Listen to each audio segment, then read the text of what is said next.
اسی مرض کے مریض ہوتے ہیں، چاہے وہ ٹی وی پہ آ کے اس کا مظاہرہ کریں. اب بولے بڑے بڑے عالم، بڑے بڑے دانشور، بڑے بڑے بزرگ جب ٹی وی پہ آتے ہیں تو کیا کرنے آتے ہیں؟ ان سے پوچھو بھائی ادھر ٹی وی پہ کیا کرنے آتے ہو تم؟ مگر بڑا بڑا پیر فقیر آئے گا تبلیغ کے لیے آتا. نرگسیت شیطان کا سب سے بڑا فریب، سب سے بڑا فریب، جو لوگوں کو اکساتا ہے اور ان پر شہرت کے، عجب کے، غرور کے، انائے کبیر کے بہت بڑے فریب کھول دیتا. اب اللہ کی بات سنو، اس کو بھی پتا تھا آدمی میں یہ بڑا مرض ہے. اللہ نے کہا جب آئینے کے سامنے جاؤ نا تو یہ ضرور پڑا کرو اللہم آسنت خلقی فآسن کرو. اے اللہ اگر تو میرے چہرہ اچھا بنائی بیٹھا ہے تو میرا اخلاق کیسا ہے؟ تو خدا نے آپ کو اس کا توڑ یہ دیا. مگر خادم اللہ جو میں نے پہلے تو آپ کو طریقے بتائے، اگر آپ کی نظر دور جائے تو اس سنسناتے ہوئے کیچڑ میں اس کیڑے کو ضرور دیکھا کرو جو آپ کی تعظیم پیدا کرتا ہے، آپ کی برتری پیدا کرتا ہے. اگر پھر بھی نہ یاد آئے کہ آپ کون ہو تو بطن مادر میں جاتے ہوئے اس کیڑے کو ضرور دیکھو جس سے آپ کا وجود بنا. رب کعبہ کی قسم ہے ان دو حالتوں کو دیکھتے ہوئے انسان میں رائی برابر تکبر بھی نہیں آ سکتا. اس لیے کہ when you look at them you will be horrified کہ یار میں کیا تھا، مجھے کس نے اتنا بڑا کر دیا. پھر تم اسے خالق کائنات کی بڑی یاد ہے، بڑا اس سے محبت پیدا. کمال کیا کاریگری کی، کیا صنعت اس میں. آئے شیطان تو اس انسان کے ساتھ جھگڑتا ہے جسے میں نے اپنے دونوں مبارک ہاتھوں سے بنایا. یہ اس کے ہاتھوں کی برکت ہے جو نسل انسان میں چل رہی ہے. آدم علیہ السلام سے لے کر اب تک وجہ تخلیق کائنات صرف ایک تھی، وہ تعارف ذات. تعارف ذات سارا حسن اس میں تھا، ساری تخلیق اس میں تھی، کوش و قضا اسی کی تھی، شب و روز اسی کے تھے، طلوع سورج اسی کے لیے تھا. اور کیا دیکھو انسان کتنا نارسسسٹ ہے. آپ اندازہ کرو کہ خدا تو وہ ہے جو آفتاب عالم تاب کو ضیاء دنیا کے لیے تخلیق کر رہا ہے، مگر انسان پتہ کیا ہے؟ قرۃ العین طاہرہ کا شعر سن لو، وہ کس ناز نخرے سے بات کرتی. وہ یہ کہتی ہے کہ میرے برائے دیدن رویم، میرے چہرے کو دیکھنے کی خاطر سپہر ہر دم صبح، آسمان ہر صبح کو برو بڑا ورد آئینہ مطلع، آفاق سے اس سنہری شیشے کو نکلتا ہے لے کر، تو یہ تخلیق کائنات کے لیے نہیں نکلتا، نہ آپ کو وارم اپ کرنے کے، یہ تو میرے چہرے کو دیکھنے کے لیے نکلتا. یہ ہے انسان کا حال. اپنے سے یہ نرگسیت ہے جس کو میں آپ کو بتا رہا تھا. انسان چاہ بھی نہیں سکتا اگر میں نہ چاہوں. وما تشاؤون الا ان یشاء اللہ، تم چاہ بھی نہیں سکتے اگر میں نہ چاہوں. یہ چاہتے جو ہمارے اندر، یہ جو خواہشیں ہمارے اندر پیدا ہوئی ہیں، ان کا مختصر خلاصہ یہ ہے کہ اللہ نے چاہا کہ میں جانا چاہوں. اللہ نے چاہا کہ میں جانا. ریفلیکشن تو آنی تھی. کنت کنزا مخفیا، میں ایک چھپا ہوا خزانہ تھا. اللہ نے کہا میں ایک چھپا ہوا خزانہ تھا. کنت کنزا مخفیا ما احببت ان اعرف، میں نے چاہا کہ مجھے جانا جائے. فخلقت الخلق لیعرفونی، میں نے مخلوق کو اپنے تعارف کے لیے پیدا. ہے نا مزے کی؟ ہماری ذمہ داری ختم ہو جاتی ہے. خاتون حضرات، ایک اللہ کو جان لو نا، ہماری ساری ذمہ داری ختم ہو جاتی ہے. ہمیں اللہ کو جاننا پڑے گا. اس عذاب و ثواب، بالکل عذاب و ثواب تمام کا تمام فساد ہے، سارے کا سارا. اس عذاب و ثواب کے پیچھے ایک وجہ کائنات ہے. مجھے جانو، مجھے پہچانو. قرآن کہتا ہے، اوریجن گناتا ہے، اللہ تعالی انسان ہی من الدہر لم یکن شیئا مذکورا. اور سہارس گزر، کرنہا کرن گزر گئے، اور بہت سال گزر گئے. میں نے تمہیں پیدا کیا، 2-4 سالوں کی بات نہیں. تم ایک وجود تھے، سنگل سیل تھے اس گالے اور کیچڑ میں. میں نے تمہیں برکت دی، اگایا. وَأَنبَتْنَا فِي الْأَرْضِ، زمین سے اگایا، اٹھا کے میں نے چاہا. إِنَّا خَلَقْنَا الْإِنسَانَ فِي نُطْفَةٍ أَمْشَاجٍ. میں نے پہلے تم سنگل سیل تھے، اب میں نے تمہارا جوڑا پیدا کیا، 2 سیل ڈبل کر دی. اب تم ماں اور باپ کی حیثیتوں میں تقسیم ہوئے. پھر کیا لَنَبْتَلِيَ ہے، چاہا کہ سے اور آگے بڑھا. ابھی بھی آپ سن وہ آپ نے دیکھا ہوگا بلائنڈ کیڑے جو چلتے ہیں اس کی طرح تھے جوڑے، اب جوڑے ہو گئے. تو کہا نہیں، میں چاہے اس کو اور آگے بڑھاؤں. لنبتلی ہے، اس کو میں نے اور آگے بڑھایا. فجعلناہ سمیعا بصیرا، میں نے اس کو سماعت دی. پہلے اس کے کان پیدا کیے. خادم ازاد اللہ کی ہسٹری اور سائنس بڑی مکمل ہے، آدمیوں کی گڑبڑ کر رہے. لیکن پہلے سماعت کا سسٹم دیا، پھر اس کو بصارت دی. مگر کیا اب اس قابل تھا مجھے پہچانے؟ نہیں. پھر اس نے کہا دیکھو، پھر تمہیں میں نے وہ چیز دی جو میں نے کسی کو پہلے نہیں دی. اور میں نے کہا کہ اب تم مجھے إِنَّا هَدَيْنَاهُ السَّبِيلَ إِمَّا شَاكِرًا وَإِمَّا كَفُورًا. میں نے تمہیں عقل و شعور بخشا، صلاحیت فکر بخشی، جاننے کی اہلیت بخشی. اب تمہارا کام ایک ہے صرف. دیکھو نا، جب قرآن کوئی کام دیتا ہے تو اس کے علاوہ کوئی کام تو نہیں نہ ہو سکتا.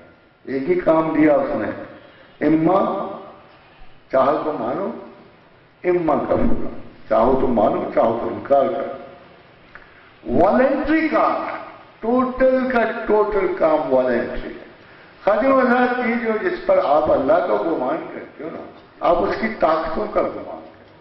بڑا زور آور ہے بھائی، کوئی نسبت ہوں تو میں اسے زور آور کہوں. میں جو اس خاک کے غلاظت سے اٹھا ہوں، میرے پاس کو معیار ہے اللہ سے کسی کو طریقے ماپنے کا ہوگا تو تب میں اس کی کائنات کی آزمائش سے عاجز ہوں. میں کسی غیر کی کیا سنوں جب میرے اوپر مجھے آسمان نظر آ رہا ہو اور وہ ایک سنگل سکائی. لوگ کہتے ہیں کیسے پتہ لگے گا سنگل سکائی؟ اللہ کی بات، قرآن بہت واضح ہوتا ہے. مگر جب تک آپ اپنی ساری اینکیں اتار دو اور شوق پروردگار کی اینک پہنو گے نا، آپ کو قرآن بڑا ہی عجیب سمجھ آئے گا. اور پروردگار تب سمجھ آئے گا. اب ایک شخص کہتا ہے جی کہ آسمان سے مراد کانسٹلیشن ہے، ایک آدمی کہتا ہے نہیں اس سے مراد گیلیکسی ہے، کوئی کہتے ہیں نہیں اس سے مراد جو ہے ملٹیپل سینٹر آف گیلیکسیز ہیں. ایسا نہیں ہے. اللہ نے ایک سادہ سا جملہ، میرا خیال ہے اگر اس کی سادگی پہ غور کرو تو آپ کو سارا ہی راستہ آسمان سمجھ آتا ہے. تو اس نے کہا وَلَقَدْ زَيَّنَا السَّمَاءَ الدُّنْيَا بِمَصَابِيحَ، کہ میں نے آسمان دنیا کو چراغوں سے سجایا. چھوٹی سی بات ہے، وہ اتنے بڑے بڑے ستاروں کو چراغ کہتا ہے، ننے مننے سے.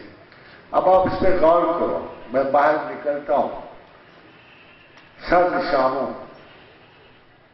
ٹھنڈک برودت کانپ رہا ہوتا ہوں، میری نظر آسمان پہ جاتی ہے. مجھے کیا کتنے ستارے نکل رہے. ایک سائنسدان کہتا ہے وہ ہرکولین گیلیکسی ہے. یہ آپ کی کہکشاں جا رہی ہے، فلاں جگہ وہ گلیکسی کے نشان ملتے ہیں، فلاں جگہ اس کے. خادم آزاد جو کچھ آپ کو نظر آ رہا ہے وہ آپ کا آسمان، تو اس میں یہ کبھی نہیں ہوگا کہ ایک چھوٹی سی کنسٹلیشن آپ کا آسمان ہے، یا ایک گیلیکسی نہیں نظر آ رہی ہوتی کہ میں کہوں یہ گیلیکسی آسمان ہے۔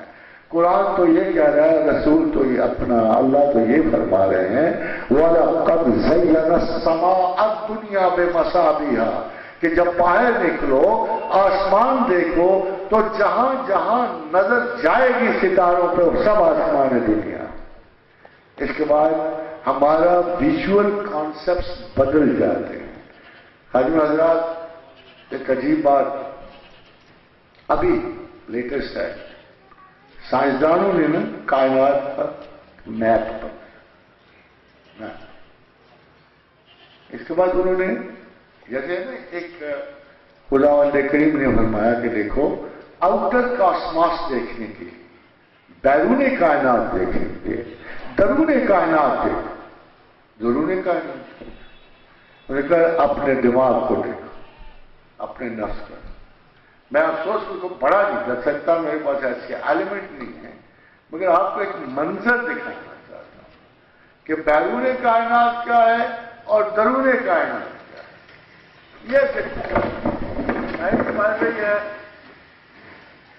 اس میں آپ کو ایک سینٹرل روشنی اور ایک ہی طرح کا پھیلاؤ ہر جگہ نظر ہے، ایک ہی ہے منظر۔ جتنی کائنات کی تصویر یہ ہے، یہ اور انسان کے ذہن کی یہ تصویر ہے۔ انشاءاللہ پھر بڑا کر کے آپ کو بجوا دوں گا، آپ سے بڑی سکرین پہ دیکھو، آپ حیران ہو جاؤ کہ دماغ کائنات سے بڑا لگتا ہے۔ مزے کی بات، 8 کروڑ سیلز، آپ کو پتا اس کی ملٹیپلیکیشن کیا ہے؟ یہ دیکھیں، یہ جوڑ آتے ہیں، یہ اگر آپ کا برین، مختصراً آپ کو بتا، اگر آپ نے دیکھنا ہو کہ میرا برین کتنا بڑا ہے، تو آپ اگر ایک کاغذ زمین پہ رکھ، اس کے اوپر ایک اور سفید کاغذ رکھو، اس کے اوپر ایک اور سوال رکھنا، 13.7 ارب سالوں تک کاغذ رکھتے چلے جاؤ، آپ کے برین کنیکشنز پورے نہیں ہوتے۔ اس کی کوانٹٹی کتنی ہے؟ 18 into 36 zeros، لکھ لیں گے سر، کبھی آپ گن کے بتائیے گا کتنے بنتے ہیں۔ 18، اس کے برین کنیکشن جو ہے 18 into 36 zeros، یہ ہے آپ کا دماغ، اتنا خوفناک، اتنا عمیق، اتنا بڑا، اتنا معتبر، ساری کائنات خارجہ آپ کے ذہن کی مماثل ہے اور آپ کے ذہن کے اندر ہے۔ یہ میریکل جو ہے کریٹو کا، اور کیا خدا نے کہا کہ میں نے تمہیں آفاق میں سنوریہم آیاتنا فی الآفاق وفی انفسہم حتی یتبین لہم انہ الحق۔ حقیقت پروردگار پہچاننا ہے تو پہلے یہ کام کر، پہلے فی انفس و آفاق اپنی حیثیتیں متعین کرو، اپنی مقدار متعین کرو۔ خادم حضرات، ایک دفعہ مجھے ایک انگریز پروفیسر نے پوچھا کہ professor how do you understand about God? تو میں نے کہا اس کو اردو کا شعر سنانا تو فضول ہے۔ اردو کے شعر ہے نا وہ کہ دل میں کیا نام ہے، دل کے آئینے میں ہے تصویر یار، جب ذرا آنکھیں جھکائی دیکھی تو اتنی تو ایکچولی ہے ہی نہیں تھی فرینکنس اللہ کے ساتھ، اس لیے میں تو یہ کہہ ہی نہیں سکتا تھا۔ مگر میں نے اس سے کہا دیکھو یار، گھومتے پھرتے ہوئے انسان اپنے تصورات کی بہت ساری شاخیں طے کرتے ہوئے کبھی نہ کبھی کسی ایسے کوریڈور میں چلا جاتا، کسی ایسے دالان میں پہنچ جاتا ہے، کسی ایسی گلی کی نکڑ پہ چلا جاتا ہے جہاں پروردگار عالم اگلی نکڑ پہ مسکرا رہے ہوتے۔ کبھی نہ کبھی ہر انسان کے قلب حزین پہ کوئی نہ کوئی کیفیت ایسی گزرتی ہو کہ جو اپنی زندگی کے بہت سارے کوریڈور جو ہمارے ذہن سے گزرتے ہیں ان کو طے کرتے ہوئے کسی نہ کسی اخلاص کے لمحے میں لگتا یہ ہے ویسے کہ یہ رستہ شب غم کے آنسوؤں سے گزرتا ہے، لگتا یہ ہے کہ طلب اخلاص سے گزرتا ہے، لگتا یہ ہے کہ توبہ کے دروازے ادھر ہی کھلتے ہیں، اور جب ہم کبھی نہ کبھی اس پروردگار کو جاننا ایک تو محسوس کرنا شروع کر دیتے ہیں، اس کوریڈور کے اینڈ پہ آپ کو رب ذوالجلال والاکرام نظر آتا ہے. You can feel about it, you can touch up. احساس کے بھی دست و پاک ہے، خیال کی بھی کوئی نہ کوئی اس سے مس ہوتی ہے، کہیں نہ کہیں آپ اسے چھو لیتے ہو. تو انگریز پروفیسر مجھے کہتا ہے ناٹ کوریڈورس، ناٹ کوریڈورس. تو پروفیسر تو میں نے کہا یہ کیا ہے، وہ پڑھا والی نکلا ہے. تو میں نے کہا کیا تھا؟ کہتا ہے ناٹ کوریڈور، اسٹیئرس. اسٹیئرس اسٹیئرس کیسے ہوا؟ کہتے نو نو کوریڈور، اسٹیئرس.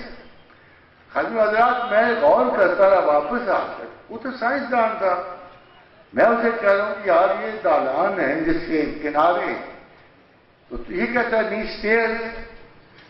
بہت دنوں بعد مجھے حدیث رسول نصیب ہوئی صلی اللہ علیہ وآلہ وسلم کہ شب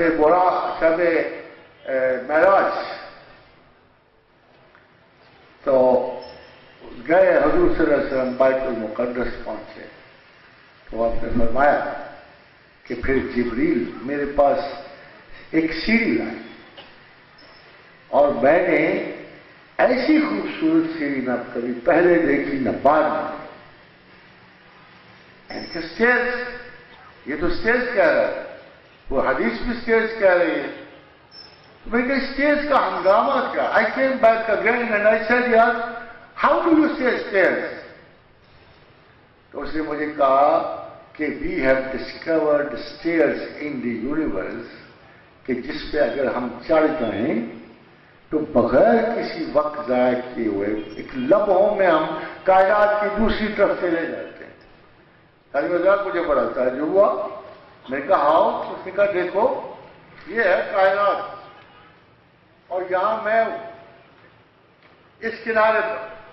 اگر مجھے اس کنارے کو پہنچنا ہے تو you can imagine the time billions and trillions years of light year بھی مجھے وہاں نہیں پہنچا سکتے. پھر کیا ہوگا؟ کہتا ہے کائنات کناروں سے جڑ جاتی، پلٹ آتی. یہ ساری کائنات گئی، اس کنارے پر فاصلہ کتنا رہ جائے آپ خود سوچیں. جب یہ اگر کائنات اس طرح جڑ جائے دوبارہ پلٹ آئے جو اس کے رخ ہیں تو آپ اندازہ لگا سکتے ہو کہ یہ فاصلہ کتنا ہے جہاں سے ہم گزر کے پہنچ سکتے ہیں منزل تک. دیٹس واٹ ہی سیڈ کہ ہم نے ظہر تک 8 منٹ میں پہنچ سکتے ہیں، ایسی سیڑھیاں دریافت کی ہیں. حاجی حضرات پھر میں نے قرآن شریف پڑھ رہا تھا تو اب اچانک میری نظر سے وائد کہ ہم تو صاحب معراج ہیں، ہم تو ذی المعارج ہیں. معارج کا مطلب سیڑھی ہے. میں اعتراف کرنا چاہتا ہوں ہم تصور پرست لوگ خدا کی تعریف میں بڑے بڑے لفظ گھڑتے ہیں مگر قرآن کے قریب صرف سائنس آتی ہے. قرآن کوئی فالتو بات نہیں ہے. قرآن وہ کتاب ہے جو آخری کائنات تک چلے گی. It's manual of the universe. بڑا سائنس جو ہے آج کی زبان کیسے استعمال کر سکتا ہے؟ خداوند کریم اپنی زبان کو جدید ترین رکھتا ہے، جدید ترین آخری لمحے تک جاتا ہے. اللہ کو اللہ ہے. پیغمبر کی زبان بھی انتہائی سائنٹیفک. قرآن جب حدیث کا وقت ہے لوگوں نے پوچھا، آپ والا سوال پوچھا. ابو عقیل رزینی نے پوچھا یا رسول اللہ صلی اللہ علیہ وآلہ وسلم خدا کائنات بنانے سے پہلے کیا کر رہا تھا؟ پہلے کیا تھا؟ کتنا عجیب سا سوال ہے. ایک صحابی نے پوچھا، حضرت ابو عقیل رضینی نے پوچھا کہ یا رسول اللہ صلی اللہ علیہ وسلم، خدا کائنات بنانے سے پہلے کیا کر رہا تھا؟ خاجو حضرت ہم محبت تک گئے، میکسیمم بس ہم ایک دھماکے تک پہنچے. ہمیں کہا گیا، ہم نے مان لیا، بڑے حقائق تھے اس کے حق میں، جب بالآخر ڈسکور ہو گیا کہ پوری کائنات ایک عظیم دھماکے سے پیدا ہو، ہم نے مان لیا. مگر یہ ہاکنز سے پوچھو، ہاکنز کہتا ہے بگ بانگ سے پہلے ٹائم نہیں تھا، کیونکہ ٹائم نہیں تھا، خدا نہیں تھا. تمام سائنسدان بگ بینگ تک پہنچ کے رک گئے، انہیں پتہ ہی نہیں لگتا پیچھے کیا تھا. مگر رسول اللہ سے کیا سوال پوچھا گیا؟ اس وقت میں خدا کچھ نہ کچھ تو کر رہا ہوگا نا، ہماری طرح بیکار تو نہیں بیٹھا ہوگا. تو ظاہر ہے کہ سائنسدان بگ بینگ تک پہنچ کے رک گئے، ان کو پیچھے سمجھ نہیں آتا کہ کیا ہو رہا تھا. تو پوچھا ابو عقیل رضینی نے کہ یا رسول اللہ صلی اللہ علیہ وآلہ وسلم، أين كان ربنا يخلق الخلق؟ تخلیق کے عالم سے پہلے اللہ کیا کر رہا ہے؟ یہ آج کا سوال تو نہیں ہے نا، ایک وہ مذہبی سوال تو نہیں ہے، یہ فقہ کا کوشچن نہیں ہے، یہ وہ ابتدائی سوال ہے جس میں ہر سوچنے والا جس سوچ میں ڈوبتا ہے. What was before this universe? What was before these stars, galaxies and all this? اس سے پہلے کیا تھا؟ ان لوگوں نے پوچھا اللہ کے رسول سے، أين كان ربنا يخلق الخلق؟ یا رسول اللہ صلی اللہ علیہ وآلہ وسلم. ابھی میں اس لیے بتا رہا ہوں آپ کو پتہ لگے کہ آپ کے رسول کا علم کتنا تھا. اور یہ کوئی اعتراض کرنے والا، یہ چھوٹا سا دماغ، یہ جاہلان مطلق اس کے علم پر سوال کرنے والا. شرم آتی ہے اس قوم کے تخلیقی و عرفان کی جو اپنے رسول کے علم کی نہ ابتدا جانتا ہے نہ انتہا جانتا. یہ کوشچن رسول سے پوچھنے کا جو صحابی پوچھ رہے ہیں کہ أين كان ربنا يخلق الخلق؟ کہ یا رسول اللہ، کائنات بنانے سے پہلے اللہ کیا کر رہا تھا؟ فرمایا كان في أمائن، وہ دھند میں تھا، وہ بادلوں میں تھا، ایسے پانیوں میں تھا جس میں گیسیس والیوم شامل ہوتی ہیں. ابن عباس نے کہا ایسا پانی جس میں دھواں شامل ہو گیا شامل. كان في أمائن، کہ وہ اما میں تھا، اس کے اوپر بھی ہوائیں تھی، اس کے نیچے بھی ہوائیں تھی. تحتہ ہوا کما فوقہ ہوا، اوپر بھی ہوائیں تھی، نیچے بھی ہوائیں تھی. حاضر حضرات، go to anybody in the world of science, go to any physical scientist, physics کے پاس لے جاؤ، کیمسٹ کے پاس، اسے پوچھو تو صحیح کہ تمہارا کیا نظریہ ہے کائنات سے پہلے کیا تھا؟ کہے گا heavy clouds with gases volumes, radiational clouds تھے اور کچھ بھی نہیں تھا. یہ ہے وہ رسول جس کے بارے میں ایک نالائق سا سڑک پر بیٹھا ہوا حجت کار امتی پوچھتا ہے what is the knowledge of our prophet, جو کائنات کو اتنا پیچھے سے جانتا ہے، اتنا پیچھے سے جانتا ہے. پھر ایسے ہی پیغمبر علیہ الصلوۃ والسلام نے وہ عرض فرمایا جو میں نے آپ کو پہلے بتایا تھا کہ ہو سکتا ہے، یہ دوسری بات ہے، پہلے میں نے آپ کو بتائی تھی کہ انہوں نے کہا تواتر سے زمینیں تخلیق ہوں گی. تواتر سے اگر 7 کا حصہ ہے تو کم از کم یو کین بلیو کہ 49 ارتھس پیدا ہوں گی، 7 زمینیں تواتر سے گزریں گی، 49 زمینیں گزریں گی، 49 زمینوں پہ انسان آزمائے جائیں گے اور قرآن سے آزمائے جائیں گے. ان کے داخلے کی یہ فیس ہے، ان کے داخلے کا ایک پوائنٹ ہے اِنَّا هَدَيْنَا السَّبِيلَ إِمَّا شَاكِرًا وَإِمَّا كَفُورًا. چاہو تو مجھے مانو، چاہو تو میرا انکار کرو. حضرات صرف ایک مشورہ، جو میں آپ کو آج کے دن دے سکتا ہوں. Never ever leave the side of God. بس جو مرضی کرتے رہو دنیا میں، لائسنس نہیں دے رہا، ہماری ہمتیں ہی کہاں ہیں، ادھر ہی کتنے ہیں. جو کچھ غلط کرو گے، اسراف کا نتیجہ کیا ہوتا ہے؟ غربت، بیماری.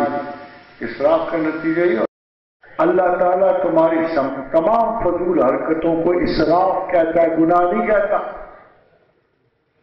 اسراف کہتا ہے، کہتا ہے واہ یار میں نے تمہیں یہ صفات تمہارے دل دیے تھے اچھائی کے لیے، تم عشق و عاشقی میں مبتلا ہو. میں نے دل دیے تھے خیرات اور صداقت کے لیے اور توجہات کھولنے کے لیے، دوسرے کا غم محسوس کرنے والے. تم ایک ہی چکر میں پڑھ کے سارا دل ختم کر بیٹھے، پاگل ہو چکے، ڈپریس ہو چکے ہو. یہ صفات ہماری نسل انسان کے لیے، اپنے لیے فلاح و بہبود کے لیے، ایک محفوظ رستہ خریدنے کے لیے. آپ نے قسم ہمارے دیکھے، کبھی ہم ایک نالائق پہ جا مارتے ہیں الیکشن میں، کبھی دوسرے پہ جا مارتے ہیں، کبھی تیسرے پہ مارتے ہیں. ہم خدا سے دعا ہی نہیں کرتے یا اللہ ہمیں رہے راست دکھا، ہمیں ایک اچھا چناؤ دے. ہم اپنے خود غرضانہ مطالب سے اٹھیں، ہم اللہ اور رسول اور ملک کے لیے سوچیں اور ہم آگے بڑھیں. ہمارے اسراف کا عالم یہ ہے کہ 101 مرتبہ دھوکہ کھانے کے بعد ہم مصرف الاسراف ہیں، پھر اسی مصیبت میں پھر پڑیں. یہ ہمارا حال ہے. We do not think honestly. We do not think for God and prophet. یہ اس کے نتائج ہیں. ہم ہیروز ورشپ. ہیرو کون ہے کائنات میں؟ ایک اللہ اور اس کا رسول. اور کون ہیرو؟ کہاں کہاں عبادتیں کر تو گے، کن کن آستینوں پہ ماتھے رگڑو. مسلمان بننا ہے نا، صحیح طرح بنا کرو، نیم سیک نہ بنو. اس سے تو آسان دانش نے بڑی خوبصورت بات کی. وہ کبھی شعر میرے دل سے اترا ہے کہ یوں ہی دنیا کے لیے ایک تماشا نہ بنو، یوں ہی دنیا کے لیے ایک تماشا نہ بنے. جس کو بننا ہے سمجھ سوچ کے دیوانہ بن، سمجھ سوچ کے دیوانہ بن. اب وقت ہے، بہت بڑا وقت آگے ہے. اللہ کے رسول کا آخری ارشاد کے بعد میں آپ کو آخری بار بتانا چاہتا ہوں. ہاں وقت قریب ہے مغرب سے. حضرت اللہ کے رسول نے فرمایا ہو سکتا ہے کہ اللہ دنیا کی عمر آدھا دن اور بڑھا. کبھی پہلے سنی ہے بات کسی سائنسدان نے کہی، کسی فلاسفر نے کہی، صرف آپ کے رسول نے صلی اللہ علیہ وآلہ وسلم فرمایا ہو سکتا ہے کہ اللہ دنیا کی عمر آدھا دن اور بڑھا دے. پوچھا گا یا رسول اللہ صلی اللہ علیہ وسلم آدھا دن کتنا؟ فرمایا 500 برس. کیا رسول ہے جی، کیا اللہ ہے اس کا؟ ہم تو دنیا کو فائنل سمجھ بیٹھے. مولوی چیخ کے مر گیا کہ مقدر نہیں بدلے. کون سا مقدر ہے؟ جس جگہ ہم رہتے ہیں اس زمین کا مقدر کو بھی اگلے بدلنے والے ہیں. آپ کے مقدر کا کیا حال ہے؟ کون سا مقدر فائنل ہے؟ فرمایا رسول اللہ صلی اللہ علیہ وسلم جس شخص کے کار خیر کی وجہ سے لوگ اس کی درازی عمر کی دعا مانگتے ہیں، اللہ اس کی عمر بڑھا دیتا ہے نا. عجیب بات. کون سا مقدر، کون سی چیز اٹل ہے؟ کس کے آگے آپ باتیں کر رہے ہو؟ فرمایا سیدنا امام زین العابدین نے. یہ دیکھو کتنا آسان تھا نسخہ جو آپ سے چھن گیا ہے. ہائے کیا مزے کی بات ہے. مجھے اس قول سے زیادہ خوبصورت قول ہی کو نہیں لگتا. فرمایا مہمان کے ساتھ بیٹھا کرو، جتنی دیر وہ چاہے بیٹھے. خادم خوب اچھی طرح. اور آپ پلیز، یہ بخل جاں کے خلاف بہت بڑی سٹیٹمنٹ ہے. فرمایا امام سیدنا زین العابدین نے مہمان کے ساتھ بیٹھا کرو، جتنا دیر وہ بیٹھا کرے، جتنی دیر وہ بیٹھے گا خدا اس وقت کو تمہاری عمر سے نکال دے گا. اب بتاؤ یار، یہ مقدر ہے جسے لے کے آپ بڑے پکے ہو کے بیٹھے ہو. عمر بڑھاؤ نا اس طرح اچھے مہمان کی سواگت سے. ایک اچھے اخلاق سے.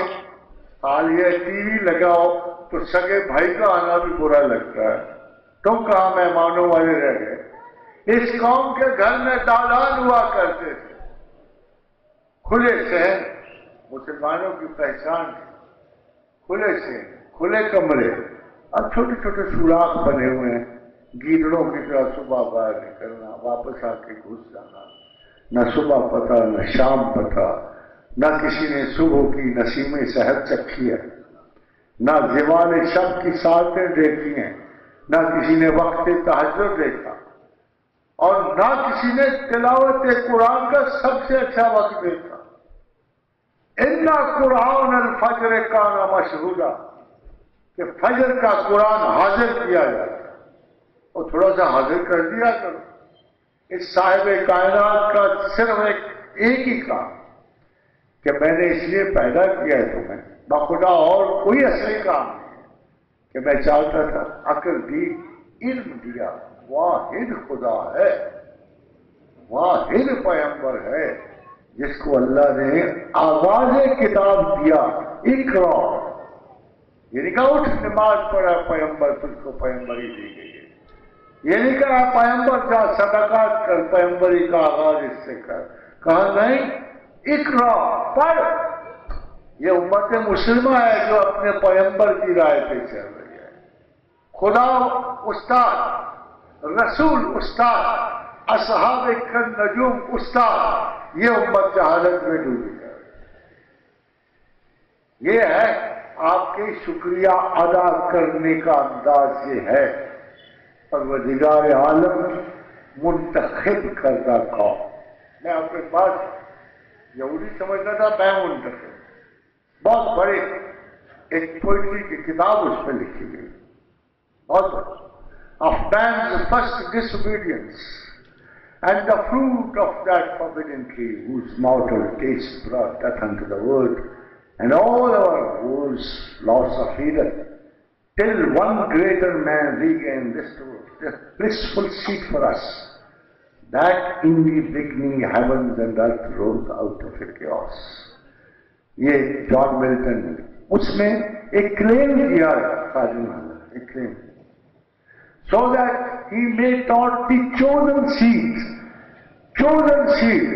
that in the beginning heavens and earth rose out of a chaos, تاکہ وہ اپنے چنے ہوئے بندوں کو بتا سکے کہ یہ دنیا جو ہے ایک قیامت کبریٰ سے وجود میں آئی ہے. حاکم حضرات, اللہ قرآن میں کہتا ہے, یہ سمجھتے ہیں کہ یہ منتخب کردہ ہے. کیا کوئی میں نے قرآن میں ان کو لکھ کے دے دیا کہ قوم یہود کو میں نے منتخب کر لیا ہے؟ ایک بات یاد رکھو, میرے اصول نہیں بدلتے. لا تبدیل علیہ کلمات اللہ, یا تو کو لکھا ہوا دکھا دے کہ میں نے ان کو لکھ دیا کہ یہ 1000 سال تک جئیں گے تو مریں گے نہیں. میں نے کسی کو کچھ نہیں لکھ دیا, میں نے وہی لکھا جو قرآن میں لکھا. تمام معاہدات درج ہیں اس میں. اگر تم پلٹ آؤ گے میں پلٹ آؤں گا, اگر تم لوٹ جاؤ گے میں لوٹ جاؤں گا. کہتا نہیں اس طرح نہیں, میں غلط کاروں کی حمایت نہیں کر سکتا. اگر تم صرف آسروں پہ جیو گے تو میں نہیں تمہاری حمایت کر. ہاں تم پلٹ آؤ, جس عمر میں چاہے پلٹ آؤ, سکرات سے ایک پل پہلے لوٹ آؤ, میں بھی لوٹ آؤں گا. تم خطا سے توبہ کرو گے, میں بخشنے میں تم سے پہلے آمادہ ہوں گا, مگر پلٹنا شرط ہے. حاجی حضرات, تمام پیغمبروں میں صرف ایک صفت ہے, ایک صفت, انہو اواب, پلٹنے والا, پلٹنے. یہ کیا مذاق ہوا؟ میں نے بڑے گناہ کر لیے ہیں, اب مجھے کون بخشے؟ بھائی تم اپنے طرح کسی یہودی کے ساتھ مخاطب ہو. یہودی سڑ کے کہتے تھے اللہ کے ہاتھ بند ہے ہمارے لیے. اللہ کہہ رہا کتنے جھوٹے اور مکار, اللہ کے ہاتھ بند ہو سکتے ہیں. یہی عالم اب ان لوگوں کا ہے جو اعمال کے سوا نجات کی کوئی اور صورت دیکھ نہیں ہے. اعمال تو اس دماغ کے تابع ہوتے ہیں. کبھی آپ نے بے ہوش مردہ تن زندہ بندے کو دیکھا ہے جو ہوا کے سراغ میں جو آکسیجن پہ لگا ہوا جس کے حواس نہیں ہوتے، اس کو مرتا ہوا کیوں نہیں کہتے ہو؟ اس لیے کہ دماغ زندہ ہوتا ہے، یہ حکمران زندہ ہوتا ہے، یہ زندگی کا مالک ہے۔ جب تک یہ زندہ ہے، آپ کی زندگی ہے، تو پھر جب آپ اسے اسٹریچر پہ ڈال دے تو آکسیجن لگا دے تو 2 مہینے 3 سال پیر پڑے رہتے ہیں۔ They don't declare them death unless their mind dies. یہ جو انائے صغیر ہے، یہ جو کائنات اصغر ہے، یہ جو اس نے ایک سملی کریٹ کی ہے آپ کے اندر، اس کو دیکھنا ضروری ہے۔ اسی کی شناخت اللہ کی شناخت ہے۔ انفس و آفاق میں اگر شناخت پیدا ہوتی ہے تو حضرت عیسیٰ علیہ السلام سے پوچھا گیا ہاؤ ٹو نو گاڈ، فرمایا نو Thai self and you shall know Thai God. اپنے آپ کو جانو پھر تم خدا جان جاؤ۔ جناب علی کرم اللہ وجہ کا قول مشہور ہے، ومن عرف فقد عرف ربہ، کہ جس نے اپنے ومن عرف نفسہ فقد عرف ربہ، جس نے اپنے آپ کو پہچانا اس نے خدا کو پہچانا۔ اور سب سے بڑھ کر اللہ کے رسول محمد رسول اللہ صلی اللہ علیہ وآلہ وسلم سے پوچھا گیا یا رسول اللہ خدا کو کیسے پہچانتے ہیں؟ فرمایا جب اللہ نے کسی کو اپنا فہم دینا ہوتا ہے، اپنی سوچ دینی ہوتی ہے، اس کی آنکھ اس کے اوپر کھول دیتا ہے۔ لیٹس پرے ٹو گاڈ کہ خدا ہمیں اپنی شناخت میں مدد دے۔ لیٹس پرے ٹو گاڈ کہ اللہ ہمیں اپنی فکر میں ایسی جہد پیدا کرے کہ اللہ کا جاننا ہمارے لیے آسان ہو جائے۔ پرے ٹو گاڈ کہ اللہ ہمیں اتنی استقامت دے، اتنی توفیق دے کہ ہم تیری ہمسائیگی میں اتر جائیں، دور صحیح۔ جنت کیا ہے؟ کسی نے پوچھا تھا رسول اللہ صلی اللہ علیہ وسلم کہ یا رسول اللہ آپ نے تو دوزخ کو بہت بڑا کہا ہوا ہے، آپ نے تو جنت کو بہت بڑا کہا ہوا ہے، تو یہ دوزخ ہوتی کہاں ہے؟ جنت کہاں ہوتی ہے؟ تو آپ نے فرمایا دیکھو کتنا عجیب سا جواب ہے، ذرا کوئی دانشور ہوگا نا اہل علم میں سے اور اہل مذہب میں سے، ان سے میں ضرور پوچھوں گا کہ یہ کیا؟ بندوں نے سوال تو اور پوچھا، جواب اور مل رہا ہے۔ تو پوچھا یہ کہا کہ یا رسول اللہ علیہ وسلم اگر جنت اتنی بڑی ہے تو دوزخ کہاں ہوتی ہے؟ فرمایا جب دن طلوع ہوتا ہے تو رات کہاں ہوتی ہے؟ Logically it is not an answer. آپ ذرا غور کرو کیا رسول اللہ ہونا تو یہ چاہیے اسٹیج پہ ہے۔ جو صحابی نے کوشچن کیا وہ اسٹیج پہ ہے کہ یا رسول اللہ جب اتنی بڑی جگہ ہے، 7 آسمانوں اور زمینوں سے بھی بڑی جنت ہے، تو پھر دوزخ کہاں ہوتی ہے؟ فرمایا اچھا جب رات دن طلوع ہوتا ہے تو رات کہاں ہوتی ہے؟ مگر آپ غور کرو تو رات اور دن ایک ہی زمین پہ ہوتے ہیں، مگر جنت و دوزخ تو 2 زمین ہیں، تو کیسے جواب ملے گا ہمیں؟ تو اس سے خاتم حضرات مراد ہے کہ ایک ہی زمین ہے جنت اور جہنم کی، جدھر روح پروردگار ہے وہ جنت ہے، اور جدھر سے پروردگار عالم کا رخ مڑ جاتا ہے وہ جہنم ہے۔ تم پلٹ آؤ گے ہم پلٹ آئیں گے، تم لوٹ جاؤ گے ہم لوٹ جائیں گے۔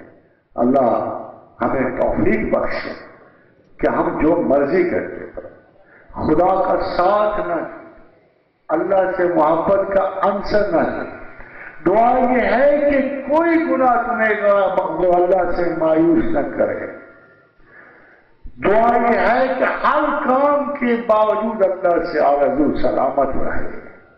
قل یا عبادی الذین اسرفوا علی انفسہم، کہہ دو میرے بندوں کے بڑا اسراف کیا، بڑے ظلم ہوئے، بڑی حکارتوں سے گزرے، بڑے جبر و تشدد دیکھے، بڑی غلطیاں کی، ایک بڑی غلطی نہ کر بیٹھنا، لا تقنطوا من رحمت اللہ، اللہ کی رحمت سے مایوس نہ ہونا۔